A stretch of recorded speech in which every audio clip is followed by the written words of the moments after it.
Media మిత్రులందరికీ నమస్కారము. ఇవాళ ప్రెస్ మీట్లో మనకి రాష్ట్ర అధ్యక్షులు శ్రీ ఎన్ రామచంద్రరావు గారు నిర్వర్తిస్తారు press meet. At the same time మన chief spokesperson NV Subhash గారు, స్పోక్స్ పర్సన్ అశోక్ గారు, స్పోక్స్ పర్సన్ రామలింగేశ్వర్ గారు and ST Morcha president Ravi Naik గారు and SC Morcha president Kranthi Kiran గారు ఈ ప్రెస్ మీట్లో, నా పేరు అట్లూరు సుభాష్, మీడియా ప్యానలిస్ట్, ఈ ప్రెస్ మీట్లో పాల్గొంటున్నారు. ఇప్పుడు రామచంద్రరావు గారు మీడియాని అడ్రస్ చేస్తారు. అందరికీ నమస్కారం. నిన్న కోహెడా రైతులకు సంబంధించినటువంటి ఒక కార్యక్రమం, వారి యొక్క సంబంధించినటువంటి ఒక సమస్య మీద నేను మీడియాతో మాట్లాడడం జరిగింది. కానీ అదే సాయంకాలము ఉప్పల్లో రేవంత్ రెడ్డి గారు మళ్ళీ అబద్ధాల చిట్టాలు బయటికి నిలదీశారు. ఈ మధ్య మాట్లాడితే అబద్ధాలే. రేవంత్ రెడ్డి గారు మర్చిపోతున్నారు, వారు ముఖ్యమంత్రి, ఒక రాజ్యాంగబద్ధమైనటువంటి వారు పదవిలో ఉన్నారు. రాజ్యాంగబద్ధమైన పదవిలో ఉన్నప్పుడు మనం ప్రజలకు చెప్పేటప్పుడు అసలైన వాస్తవాలు చెప్పాల్సిన అవసరం ఉన్నది. వారు ఎంతవరకు అబద్ధాలు చెప్తా ఉన్నారంటే, ఒక ముఖ్యమంత్రి ఆ విధంగా అబద్ధాలు చెప్పడం అనేది తెలంగాణ రాష్ట్ర ఒక ప్రజల్ని అవమానపరిచినట్టు. ఎందుకంటే వారు బాగా బీజేపీ ఇక పెరుగుతున్నది, ఇక బీజేపీ మీద వారికి ఇక కోపము, ద్వేషము ఇది పెంచుకున్నారు బాగా. ఒకవైపు దేశమంతా కూడా మొన్న క్వార్టర్లో 7.7 జీడిపి మనకు పెరిగితే 7.7%. ఆ జీడిపి గ్రోత్ ఏతుందో ఈ లాస్ట్ క్వార్టర్లో మళ్ళీ వచ్చే క్వార్టర్లో కూడా పెరిగే అవకాశాలు ఉన్నాయని చెప్పేసి కూడా కొంతమంది ఎకనామిస్టులు వాళ్ళు భావిస్తూ ఉన్నారు. మరి ఈ యొక్క నేపథ్యంలో భారతదేశం ముందుకు పోతుంది, పెరుగుతుంది అనేటువంటి ఒక ఏదైతే ప్రపంచం మొత్తం కూడా గుర్తించిందో దీన్ని కాంగ్రెస్ పార్టీ సహించలేకపోతా ఉంది. కాంగ్రెస్ పార్టీ ముఖ్యంగా రేవంత్ రెడ్డి గారు లాంటి వాళ్ళు దక్షిణాదిగా ఉత్తరాదిగా దేశాన్ని విభజించేటటువంటి మాటలు మాట్లాడుతున్నారు. వారు ఎంత దూరం పోయారంటే, హైడ్రా అనే పేరు హిట్లర్ దగ్గర నుంచి తీసుకున్నాను చెప్పి.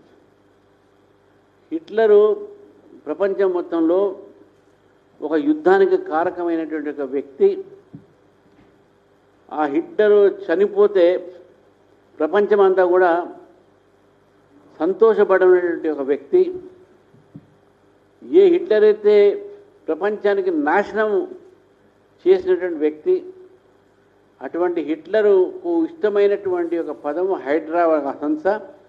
అది కూడా దేనికి? ఆ హైడ్రా అసాసిన్ అంటే చంపడానికి. అసాసిన్ అంటే చంపడానికి. ఈ చంపడానికి ఏర్పడినటువంటి ఒక సంస్థ పేరు హైడ్రా ఉంది కాబట్టి నాకు హైడ్రా పదాన్ని ఇక్కడ వాడాలని చెప్పేసి వారు అనుకున్నారు. కాంగ్రెస్ పార్టీ మనస్తత్వమే హిట్లర్ మనస్తత్వం. Hitler was a dictator and Srimati Indira Gandhi was also a dictator, Congress party. రాజ్యాంగమైనటువంటి ఒక పద్ధతులు వాళ్ళకు నచ్చవు. రాజ్యాంగ వ్యవస్థల మీద, సంస్థల మీద వాళ్ళకు నమ్మకాలు లేవు. రాజ్యాంగం మీద అసలే నమ్మకం లేదు కాబట్టినే ఎమర్జెన్సీ విధించడం జరిగింది. ఎమర్జెన్సీ విధించటమే హిట్లర్ మెంటాలిటీ. అదే హిట్లర్ మెంటాలిటీ కాంగ్రెస్ పార్టీది ఉంది. మీరు చూడండి, ఎక్కడైనా సరే మల్లికార్జున ఖర్గే వారు ప్రెసిడెంట్ అయినప్పుడు కూడా కాంగ్రెస్ పార్టీ ఆల్ ఇండియా, అక్కడ మళ్ళీ రాహుల్ గాంధీ, ప్రియాంక గాంధీ, సోనియా గాంధీ వాళ్ళే నడపాలి. వాళ్ళు సిట్ అండ్ సిట్, వీళ్ళు స్టాండ్ అండ్ స్టాండ్, అంతే. సో ఆ హిట్లర్ మెంటాలిటీలో వచ్చినటువంటి ఆ కుటుంబము వాళ్ళ గులాంగిరి చేస్తున్నటువంటి ఒక రేవంత్ రెడ్డి గారు, ఇటాలియన్ ఫ్యామిలీ అదంతా ఈయన చెప్పారు కదా, నేను మోదీ గారికి నార్త్ ఇండియను, అందుకే సలాం కొట్టబుద్ధి కావట్లే, పెట్టాల్సి వస్తుంది నాకు. ముర్ము గారు నార్త్ ఇండియను, సలాం పెట్టాల్సి వస్తుంది. డిఫెన్స్ మినిస్టర్ నార్త్ ఇండియను, వాళ్ళు నార్త్ ఇండియను. వాళ్ళు ఇండియన్స్ రా బాబు, నువ్వు వాళ్ళకి సెల్యూట్ కొట్టే అవసరం లేదు. నువ్వు సెల్యూట్ కొట్టి నమస్తే పెడితే చాలు. నీ సెల్యూట్ ఎవరు కొట్టమని అక్కడ. కానీ నువ్వు మాత్రం ఢిల్లీకి పోయినప్పుడల్లా సూట్ కేసులు పట్టుకోపోయి నీ ఇటాలియన్ గురువులకి ఇవ్వట్లేదా, వాళ్ళ కాళ్ళకి మొక్కట్లేదా? నీకు భారతీయులకు దండం పెడితే తప్పేంది, ఇటాలియన్ కాలం మొక్కుతుంటే ఏది తప్పనిపిస్తుంది నీకు? ఎటువంటి ఒక ఆలోచన మీది? ఒక ఓబీసీ సంబంధించిన పిఎంకు నువ్వు నమస్తే పెడితే బాధపడతావా? ఒక ట్రైబల్ సంబంధించిన రాష్ట్రపతి ఆమెకు నువ్వు సలాం కొట్టాలంటే నమస్తే పెట్టని బాధపడతావా? ఈ ట్రైబల్ని ఉమెన్ని అవమానపరచండి కాదా? ఒక ఓబీసీ ప్రధానమంత్రిని అవమానపరచండి కాదా?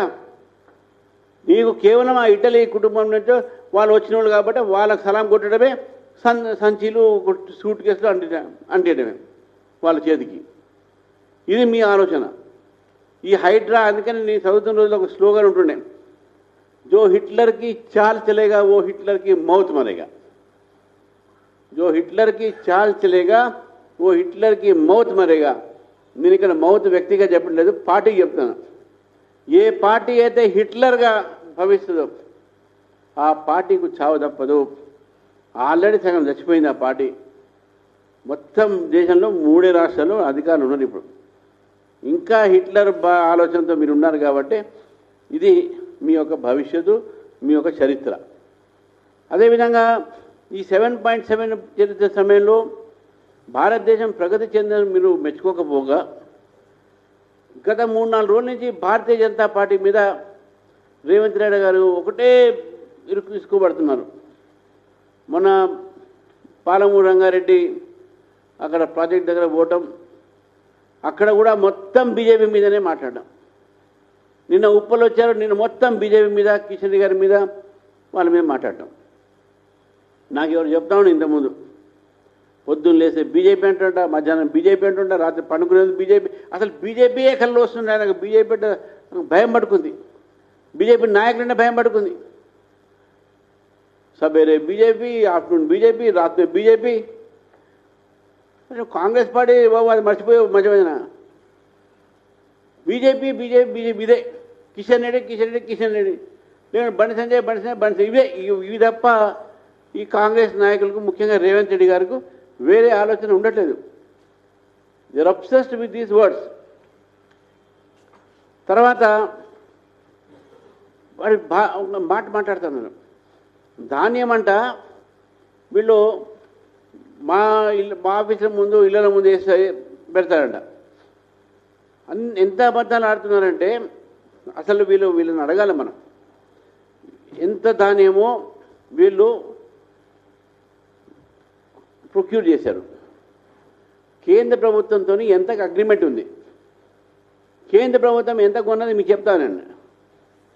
దేశవ్యాప్తంగా, భారతదేశ వ్యాప్తంగా రైతులు వరి ధాన్యాన్ని సేకరణ జరగాలనేటువంటి ఒక ఏదైతే ఫిగర్స్ ఉన్నాయో, ఇది సేకరించడానికి మొత్తం 104.1 లక్ష మెట్రిక్ టన్, అంటే 1,40,000 ఈ యొక్క LMT ఉంటే, మొత్తం దేశవ్యాప్తంగా తెలంగాణ నుంచి ప్రొక్యూర్ అయినటువంటి ఒక ధాన్యం 55,31 LMT, అంటే దాదాపు సగం కన్నా ఎక్కువనే.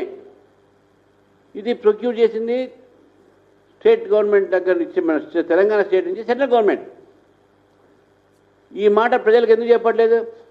దేశవ్యాప్తంగా మొత్తం ప్రొక్యూర్ చేసినటువంటి ఒక ఏదైతే ధాన్యం ఉందో అది 104.4 లక్షల మెట్రిక్ టన్ అయితే, అందులో 55.31 లక్షల మెట్రిక్ టన్ తెలంగాణ నుంచే ప్రొక్యూర్మెంట్ జరిగింది. భారతీయ జనతా పార్టీ, కేంద్ర ప్రభుత్వం దాన్ని మొత్తం తీసుకుంటూ జరుగుతూ ఉంది. మీరు ఎందుకు ఈ ప్రజలకి ఈ మాట చెప్పట్లే? కేంద్రము సగం కన్నా ఎక్కువ తీసుకున్నది మా దగ్గర నుంచి. ఈ ప్రొక్యూర్మెంట్ చేసి ఒక రీఎంబర్స్మెంట్ జరిగేది. తర్వాత సేకరించిన వరధాన్యానికి చెల్లించిన ఎంఎస్పి ఏదైతే ఎంఎస్పీలుగా తీసుకున్నామో మొత్తం దేశంలో 21,243 కోట్లు. అది తెలంగాణ ఒక్క దానికి ఎంఎస్పి రేట్ మీద తీసుకున్నది 13,171 కోట్లు.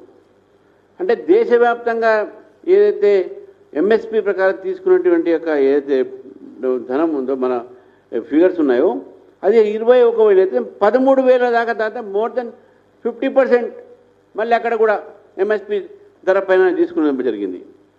తర్వాత ఎంఎస్పి పొందిన రైతుల సంఖ్య అంటే ఎంఎస్పిలో కొనుగోలు జరిగినటువంటి రైతుల సంఖ్య మొత్తం దేశంలో 11,69,000 మంది రైతులు ఉంటే అది 7,79,358 తెలంగాణ నుంచి. ఇక్కడ కూడా మోర్ దెన్ 50%.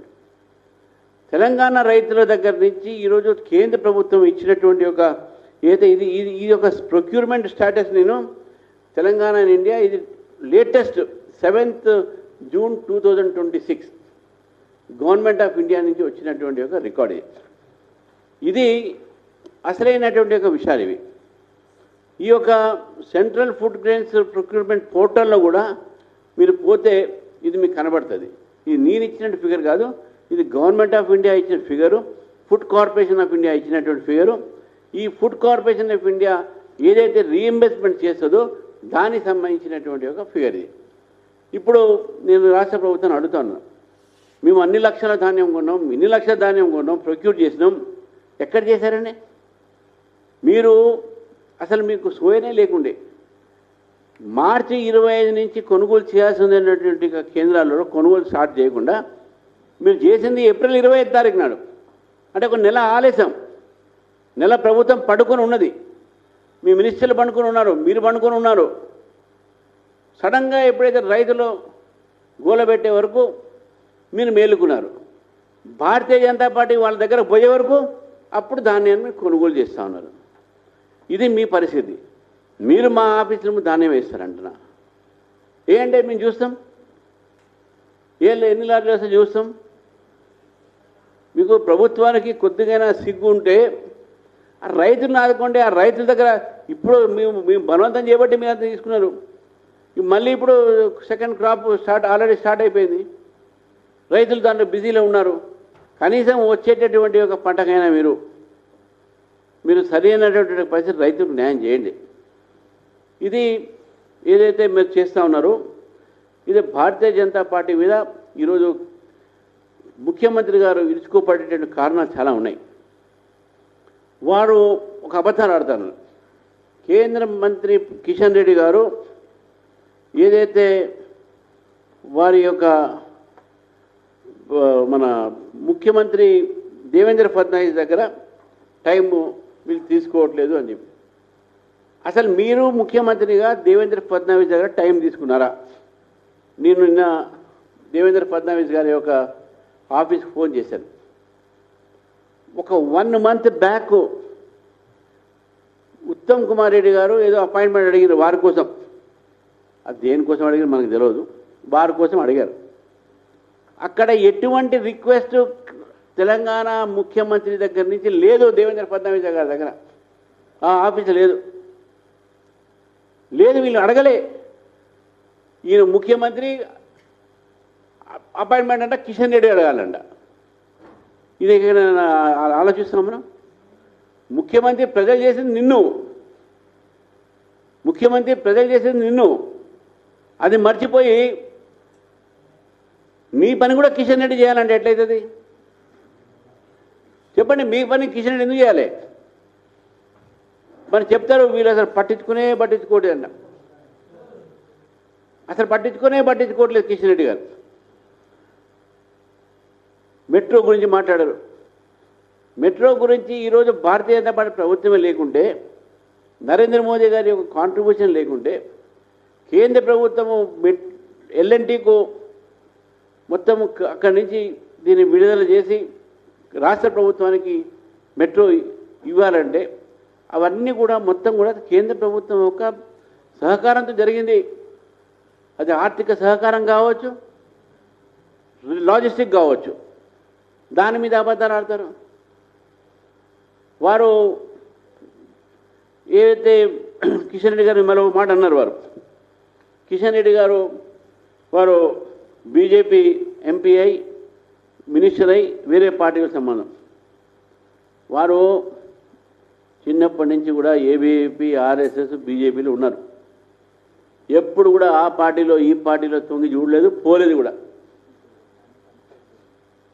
ఇక అన్ని పార్టీ తిరిగి వచ్చినటువంటి వ్యక్తులు ఈయన మీద ఆ మాట అంటే ఎట్లా? అడుగుతా ఉన్నాను, మీరు కిషన్ రెడ్డి గారి మీద మా పార్టీ నాయకుడి మీద, మా పార్టీ యొక్క మంత్రి మీద ఈ రకమైనటువంటి అభండాలు వేయటం ఏదుందో మీరు ఫస్ట్ మీ మంత్రులు చూడండి, ఎంతమంది బీఆర్ఎస్ నాయకుల దగ్గర సాయంకాలం ఉంటారు, ఎంతమంది సాయంకాలం ఉంటారు అక్కడ చూడండి మీరు. అసలు మీరు బీఆర్ఎస్ మొత్తం ఒకటే కదా, మీరు బీఆర్ఎస్ ఒకటే. కాబట్టి కిషన్ రెడ్డి గారి మీద ఈ యొక్క అభియోగాలు వేయడం అనేది చాలా పొరపాటు. అది తర్వాత మీరు వాటర్ షేరింగ్ గురించి మాట్లాడారు. నేను వాటర్ షేరింగ్ విషయంలో ఒక మాట చెప్తా ఉన్నాను. ఈరోజు పాలమూరు రంగారెడ్డి విషయంలో ఇక్కడ ఫుల్గా కరప్షన్ జరుగుతుంది. కాళేశ్వరంలో ఆయన చేస్తే ఇక్కడ నేను ఎందుకు చేయకూడదు అనే దీంట్లో ఆలోచన ఉన్నాడు ఆయన. ఇద్దరు ఆయనకు కాళేశ్వరంలో బాగా వచ్చినాయి, ఇప్పుడు మనం లార్జ్ స్కేల్ కరప్షన్ ఇక్కడ చేద్దాం. ప్రాణహిత చేవళ్ళ మీద అబద్ధాలు ఆడతారు. అది ఎంత కిషన్ రెడ్డి గారిని దానికి పనిచేయాలంట. పాలమూరు రంగారెడ్డికి ఇంకా అసలు వీళ్ళు దాన్ని కూడా ఏటీఎం తయారు చేయాలి. కాళేశ్వరంని ఎట్లయితే కేసీఆర్ గారు ఏటీఎంగా తయారు చేశారో, రేవంత్ రెడ్డి గారు ఇప్పుడు దీన్ని మెగా ఏటీఎం కింద పాలమూరు రంగారెడ్డిని తయారు చేస్తున్నారని చెప్పేసి విషయాన్ని కూడా మనం తెలుసుకోవాలి. ఇవన్నీ కూడా కమిషన్ల కోసము దీన్ని ఏటీఎంగా తయారు చేసుకోవడం కంటే తెలంగాణ ప్రజల కోసము, రైతుల కోసం కాదు ఈ ఏడుపంతా. వాళ్ళు నిజంగా బాధపడేది ఏంటంటే మా ఏటీఎం తొందర రావట్లే, మా ఏటీఎంలో తొందర ఫిక్సింగ్ కావట్లేదు అనే బాధ మాత్రం, అంతేగానే ఇదేం లేదు. ఈరోజు భారతీయ జనతా పార్టీ, మేము ఈ భారతీయ జనతా పార్టీ యొక్క ఏదైతే ఎంపీలు ఉన్నారో, మా ఎమ్మెల్యేలు ఉన్నారో, నిరంతరం తెలంగాణ కోసం, తెలంగాణ ప్రజల కోసం పోరాడుతున్నాను. ఈ యొక్క తెలంగాణ ప్రజల కోసం మేము అహోరాత్రులు పనిచేస్తూ ఉన్నాం. తెలంగాణ రైతుల కోసం పనిచేస్తూ ఉన్నాం. రేపు విద్యార్థుల కోసం కూడా మేము పోరాడతాం. తెలంగాణ రైతుల కోసం కూడా మేము చేసినటువంటి విషయాలు కూడా అందరూ చూశారు. ఏదైతే RR రోడ్ అని చెప్పారు, RR road, regional ring road. ఈ రీజనల్ రింగ్ రోడ్ కూడా సెంటర్ మాత్రమే ఇచ్చింది. ఇక్కడ ఒక ల్యాండ్ అక్విజిషన్ మాత్రమే స్టేట్ గవర్నమెంట్ కాంట్రిబ్యూషన్ ఏం చేసిందంటే, central government already regional court ఇచ్చేసింది. ఇప్పటి వరకు రాష్ట్ర ప్రభుత్వం ఎంత ఇచ్చింది అడుగుతా ఉన్నాను నేను. ఎంత ఇచ్చింది అన్న వాళ్ళు చెప్పలేకపోతారు, వాళ్ళు ఏం ఇవ్వలేదు. ఎక్కడెక్కడైతే సెంట్రల్ గవర్నమెంట్ కాంట్రిబ్యూషన్ ద్వారా అన్నీ ఇచ్చాము, అది MMTS కావచ్చు, మెట్రో కావచ్చు, RRR కావచ్చు, రాష్ట్ర ప్రభుత్వం ఇచ్చినటువంటి ఒక కాంట్రిబ్యూషన్ ఎక్కడ? అదేవిధంగా మీరు మూసీ గురించి మాట్లాడారు. వీళ్ళు ఈ మూసీ గురించి మాట్లాడే సందర్భంగా నేను ఒకటే మాట అంటున్నాను, మూసీ ప్రక్షాళనానికి భారతీయ జనతా పార్టీ వ్యతిరేకం కాదు. మీరు మూసీ యొక్క సంబంధించిన దాంట్లో ఏదైతే గాంధీ సరోవర్ ప్రాజెక్టుకు మీరు కొన్ని కోట్ల రూపాయలు ఖర్చు పెడుతున్నారని, అక్కడ ఉన్నటువంటి ఇళ్లని నిర్వాసం చేసిన దానికే మేము వ్యతిరేకం ఉన్నాం. మూసీ వాసన ఎవరికి ఇష్టం లేదు, మూసీ వాసన ఎవరికి ఇష్టం లేదు. అది ప్రక్షాళన జరగాల్సిందే. ఆ ప్రక్షాళన జరగాల్సినటువంటి ఒక దానికి పద్ధతి ఉంటుంది, దానికి DPR ఉంటుంది. ఆ DPRఏ ఇంకా సరిగ్గా లేదు. ఫస్ట్ DPR మీరు కొన్ని వేలు అన్నారు, ఇప్పుడు 1,00,000 అంటున్నారు. ఇది ఇంకో ATM తయారవుతుంది. ఆడ పాలమూరు రంగారెడ్డి ఒక ATM, ఇప్పుడు ఇంకో ATM, 2 ATM. ఇప్పుడు మా కేసీఆర్ గారు ఒకటి ATM ఎట్లా ఉండదు కదా, నాకు 2 ATM కావాలి, ఈయన 2 ATM పెట్టుకోండి ఇక్కడ. ఎందుకంటే అందరూ పంచుకోవాలి కదా, మంత్రులు అందరూ పంచుకోవాలి. దంచుకుంటారు, పంచుకుంటారు. ప్రజల్ని ఇక్కడ దంచుకుంటారు, వాళ్ళు పంచుకుంటారు. ప్రజలు మాత్రం ఏం లేదు, ఏదంటే మా దగ్గర డబ్బులు ఏమంటారు, భూములు అమ్ముకుంటారు. ప్రభుత్వ భూములంతా అమ్ముకోవడానికి ఉన్నారు వీళ్ళంతా. నేను బాధపడతారు, మూసి లేదని సరే రేట్లు పెరగట్లేదని చెప్పేసి. రేట్లు పెరగట్లేదంటే పేద ప్రజలు సంతోషపడతారు, మళ్ళీ కొనవచ్చు, లేకుంటే దాన్ని ఉండొచ్చు. రేట్లు ఎందుకు పెరగట్లేదు కాబట్టి వీళ్ళు బాధపడతారు, అదే మాకు సరిగ్గా రాదు కదా అని. కాబట్టి ఈ ఆలోచనతో ఉన్నటువంటి ప్రభుత్వము ప్రజల కోసం ఏం పనిచేస్తుందని నేను చివరికి ఒక మాట చెప్తా ఉన్నాను కాంగ్రెస్ పార్టీకి. జితనా కీచడ్ ఉఛావోగే ఉతనా కమల్ ఊగేగా. అంటే నువ్వు ఎంత బురద మా మీద వేసే ప్రయత్నం చేస్తావో అంత కమలంపు అంత వికసిస్తుంది. ఈరోజు మా మీద అబద్ధాలు ఆడి పండుకునే ముందు మా ఆలోచన ఉంటుంది, మీకు పండుకుని లేచిందా మా ఆలోచన ఉంటుంది. కాబట్టి ఈ ఆలోచనతో మీరు భారతీయ జనతా పార్టీకి ఎందుకు భయపడుతున్నారంటే, మొన్న మోదీ గారి మీటింగ్ సక్సెస్ అయిన తర్వాత మీ ఇంటెలిజెన్స్ రిపోర్ట్ కూడా ఫెయిల్ అయిపోయి భారతీయ జనతా పార్టీ గ్రామాల్లో పెరుగుతున్నది, చాలా బ్రహ్మాండమైనటువంటి ఆదరణ ఉన్నది, ఇక కాంగ్రెస్ పని ఖతమే అని చెప్పేసి మీకు రిపోర్ట్లు వస్తే మీరు మా మీద విరుచుకుపడుతున్నారు. ఇప్పుడు భారతీయ జనతా పార్టీ రైతులు ఈరోజు మా వెంబడి ఉన్నారు, విద్యార్థులు మా వెంబడి ఉన్నారు, కుటుంబాలు ఎవరైతే రిటైర్మెంట్ బెనిఫిట్స్ రాలేదో వాళ్ళు మాత్రం ఉన్నారు. రాష్ట్రంలో అందరూ కూడా ప్రజలు బీజేపీ చూస్తూ ఉన్నారు. కాబట్టి బీజేపీ సంబంధించినటువంటి ఒక ఏవైతే అభివృద్ధి కార్యక్రమాలు ఉన్నాయో ఇవన్నీ కూడా చేస్తున్నాం. కాబట్టి ఈరోజు రేవంత్ రెడ్డి గారు కాంగ్రెస్ పార్టీ నాయకులు బీజేపీతో భయపడి ఇటువంటి మాటలు మాట్లాడతారు. చివరికి ఒక మాట చెప్తాను నేను, మీరు కిషన్ రెడ్డి గారి మీద కానీ బండి సంజయ్ మనే ఈ అబద్ధాల ప్రచారం తొలిమరిలో రాని నిన్న చెప్పాను, పొలిమరిలో రానియము అదే అని ఎవరు అన్నారు, బాబ్కా జాగిరే ఎవరైనా వస్తారు ఎవరైనా పోతారు. తెలంగాణ హైదరాబాద్ మీ అంతా ఇక్కడ పుట్టి పెరిగిన వాళ్ళం.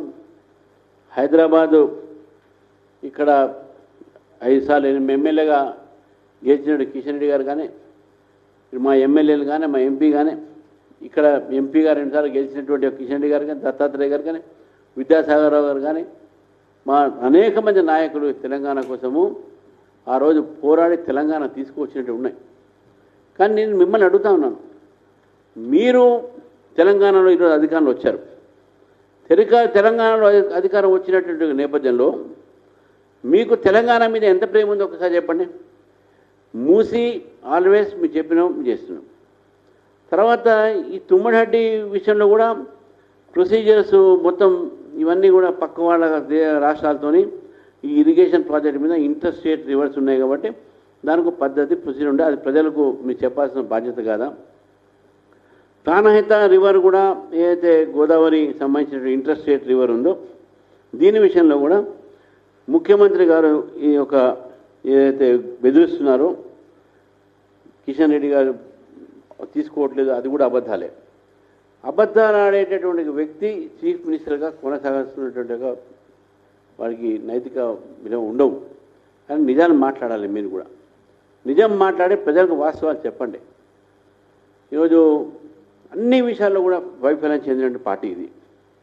మీరు ఏం చెప్పారు మీ యొక్క దీంట్లో మేనిఫెస్టోలో, మీరు బీజేపీ భారతీయ జనతా పార్టీ మీ మేనిఫెస్టోలో ఏం చెప్తామో చేస్తున్నాం కేంద్రంలో.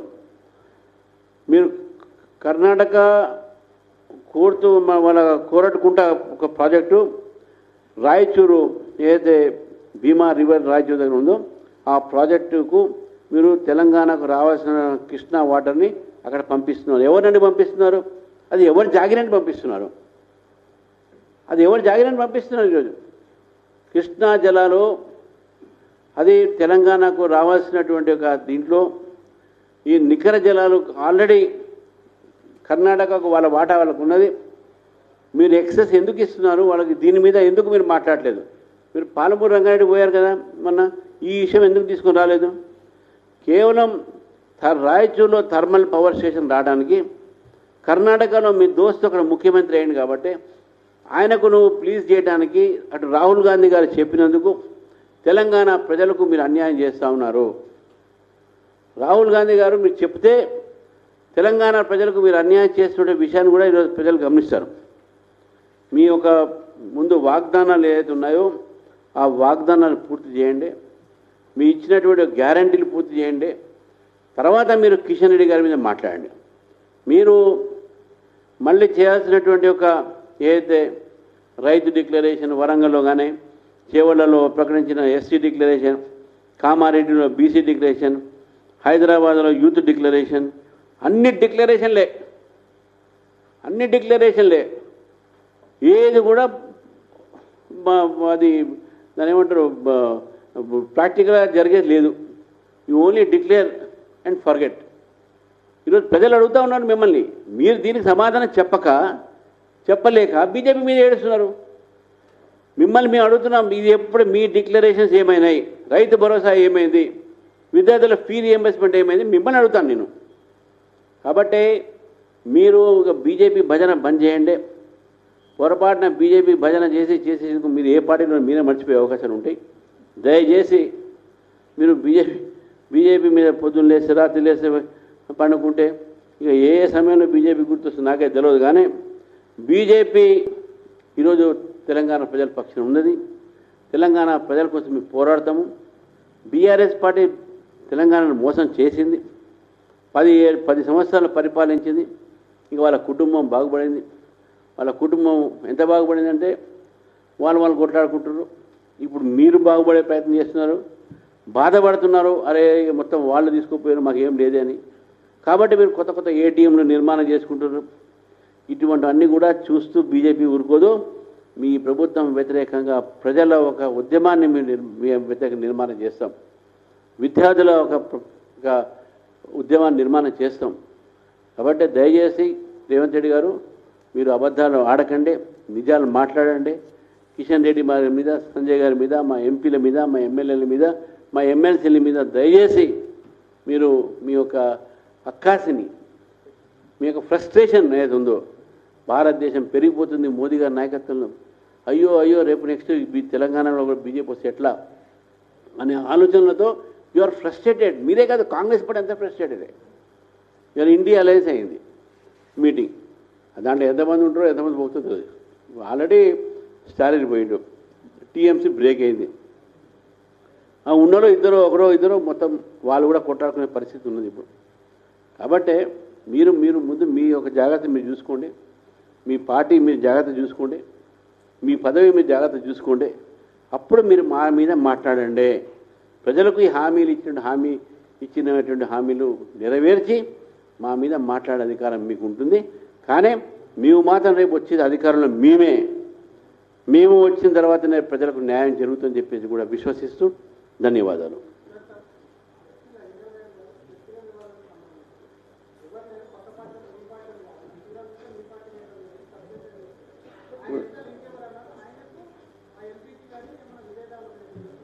ఇప్పుడు నేను ఇంతసేపు మాట్లాడినా దేశంలో రైతుల గురించి మాట్లాడినా, మీరు ఫ్లెక్సీలు మళ్ళీ తర్వాత మాట్లాడదాం.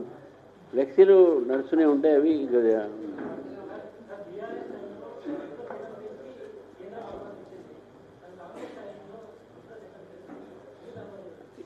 అనుమతి ఎవరు ఇవ్వట్లేదు, అదే అంటున్నాను కదా. ఫస్ట్ ఫేజు, సెకండ్ ఫేజు అన్నిటికీ మేమే ఇస్తున్నాం పర్మిషను, మేమే డబ్బులు ఇస్తున్నాం. కాంట్రిబ్యూషన్ కొంత ఎల్ఎన్టీ నుంచి స్టేట్ గవర్నమెంట్ వచ్చింది కదా. లేదు చెప్తాను, సెకండ్ ఇప్పుడు ఎల్ఎన్టీ నుంచి మనకు వచ్చేసింది కదా. ఎల్ఎన్టీకి మనం పైసలు ఇవ్వాలి కదా. ఆ పైసలు ఎవరు ఇచ్చిండ్రు? కేంద్ర ప్రభుత్వం ఇచ్చింది. ఏదైనా కానీ ఇచ్చింది మేమే కదా. లోనే ఏదైనా ఎవరైనా ఎల్ఎన్టీలో లోనే కదా తీసుకుంది. ఇప్పుడు డిపిఆర్ మీ ఎక్కడ ఆపలేదు, దానికి ప్రొసీజర్ ఉంటుంది. ఆ ప్రొసీజరల్లో ఉన్నటువంటి ప్రాసెస్, హైదరాబాదులో మెట్రో రావడానికి కారణమే నరేంద్ర మోదీ గారు. వారే శంకుస్థాపన చేశారు. వారే దాన్ని 1200 కోట్లు అప్పుడు ఏదో ఇచ్చి అప్పుడు దీన్ని స్టార్ట్ చేశారు. సో దీనికి కౌంటర్ గ్యారంటీ సెంట్రల్ గవర్నమెంటే. Private public partnership central government. మేము ఎక్కడ కూడా మెట్రో మేము భారతీయ జనతా పార్టీ ప్రభుత్వం ఆపట్లే. ఈ మెట్రో డిలే కావడానికి కారణం కూడా రాష్ట్ర ప్రభుత్వమే. రాష్ట్ర ప్రభుత్వం వల్లే మెట్రో డిలే అవుతుంది. ఈ యొక్క వీళ్ళు సబ్మిట్ చేసే రిపోర్టు కానీ ఇప్పుడు నిజంగా ఇంత మాట్లాడుతున్నారు కదా. ఇప్పుడు కేసీఆర్ గారు ఫస్ట్ ఫేజ్ మనకు ఎక్కడ దాకా ఫలక్నుమా దాకా ఉండే, అఫ్జల్ గంజ్ దాకా వచ్చి ఆగిపోయింది కదా, ఎందుకు మన ఫలక్మా బోలే? ఇప్పుడు మేము అడుగుతున్నాం, మేడ్చల్ నార్త్ కూడా తీసుకుపోవాలి మెట్రోని. వాళ్ళు ఎందుకు అప్పుడు కేసీఆర్ గారు ప్రయత్నం చేయాలి, ఇప్పుడు ఎందుకు వీరు ఎందుకు ప్రయత్నం చేయట్లే? వాళ్ళు చేయరంట, వాళ్ళు మా మీద వేస్తున్నారు. ప్రజలు ఎన్నుకున్నది మిమ్మల్ని, ఎన్నుకున్నది మీరు మమ్మల్ని చేయమంటే ఎట్లండి? కాబట్టి మెట్రో విషయంలో కూడా మళ్ళీ చెప్తా ఉన్నాను, రాష్ట్ర ప్రభుత్వము కేంద్ర ప్రభుత్వం నుంచి వారికి కౌంటర్ గ్యారెంటీలు వస్తున్నాయి, వారికి బ్యాంకు డబ్బులు వస్తున్నాయి, కేంద్ర డబ్బులు ఇస్తున్నాయి, అన్నిటికీ పర్మిషన్ కూడా ఇస్తూ ఉన్నాం. కాబట్టి మెట్రో ఎక్కడ కూడా కేంద్ర ప్రభుత్వం ఆగింది కాదు. ఇది అబద్ధం. నేను అదే అంటున్నా, ఇది అబద్ధం. మనోహర్ ఖట్టర్ గారు, నేను ఆ రోజు మనోహర్ ఖట్టర్ గారిని మాట్లాడాను. రేవంత్ రెడ్డి గారు ఒక రోజు ముందు కలిసే ముందు ఒక రోజు ముందు నేను, మా కొమరయ్య గారు, మా ఎమ్మెల్సీ గారు మేము పోయి ఖట్టర్తో మాట్లాడాం. ఆయన మాత్రం చెప్పాడు, హైదరాబాద్కి మెట్రో చేరామన్నాడు ఆయన. ఈయన బయటకు వచ్చి అబద్ధాలు ఎందుకు వాడుతున్నాడు? ఆయనతో బ్రేక్ఫాస్ట్ చేశాడు ఈయన. సరే వాళ్ళ ఆఫీషియల్లో నేను ఉండకూడదు కాబట్టి నేను బయటికి వెళ్ళిపోయాను. వాళ్ళు వచ్చిన రేవంత్ రెడ్డి గారు, ఖట్టర్ గారు ఐటీసీలో కూర్చున్నారు, మాట్లాడారు. మీరు అడగండి, ఇది అబద్ధం అయితే. రేవంత్ రెడ్డి గారు రేపు ప్రెస్ కాన్ మీరు అడగండి, ఇన్ని అబద్ధం ఆడితే. ఆ రోజు ఇద్దరు మాట్లాడుకున్నారు, మంచిగా బ్రేక్ఫాస్ట్ చేసుకున్నారు, మంచిగా అందినారు. ఇప్పుడు అబద్ధాలు ఆడుతున్నారు. నేనేమంటున్నా, ఒక ముఖ్యమంత్రిగా ఇటువంటి అబద్ధాలు ప్రచారం చేయదు. రాజకీయమైన మా విధానాలను మీరు క్రిటిసైజ్ చేయడం తప్పేం లేదు, నీ విధానాలను మీరు క్రిటిసైజ్ చేయడం తప్పలేదు. కానీ ఫ్రస్ట్రేషన్తో వ్యక్తుల మీద ఇట్లా మాట్లాడటము, ప్రజలకు తప్పుడు సంకేతాలు ఇవ్వడం, తప్పుడు ఒక సమాచారం ఇవ్వడం అనేది ఒక రాజ్యాంగబద్ధమైనటువంటి ఒక చీఫ్ మినిస్టర్ పోస్టులో ఉండి ఇటువంటి మాటలు మాట్లాడకూడదు. Thank you.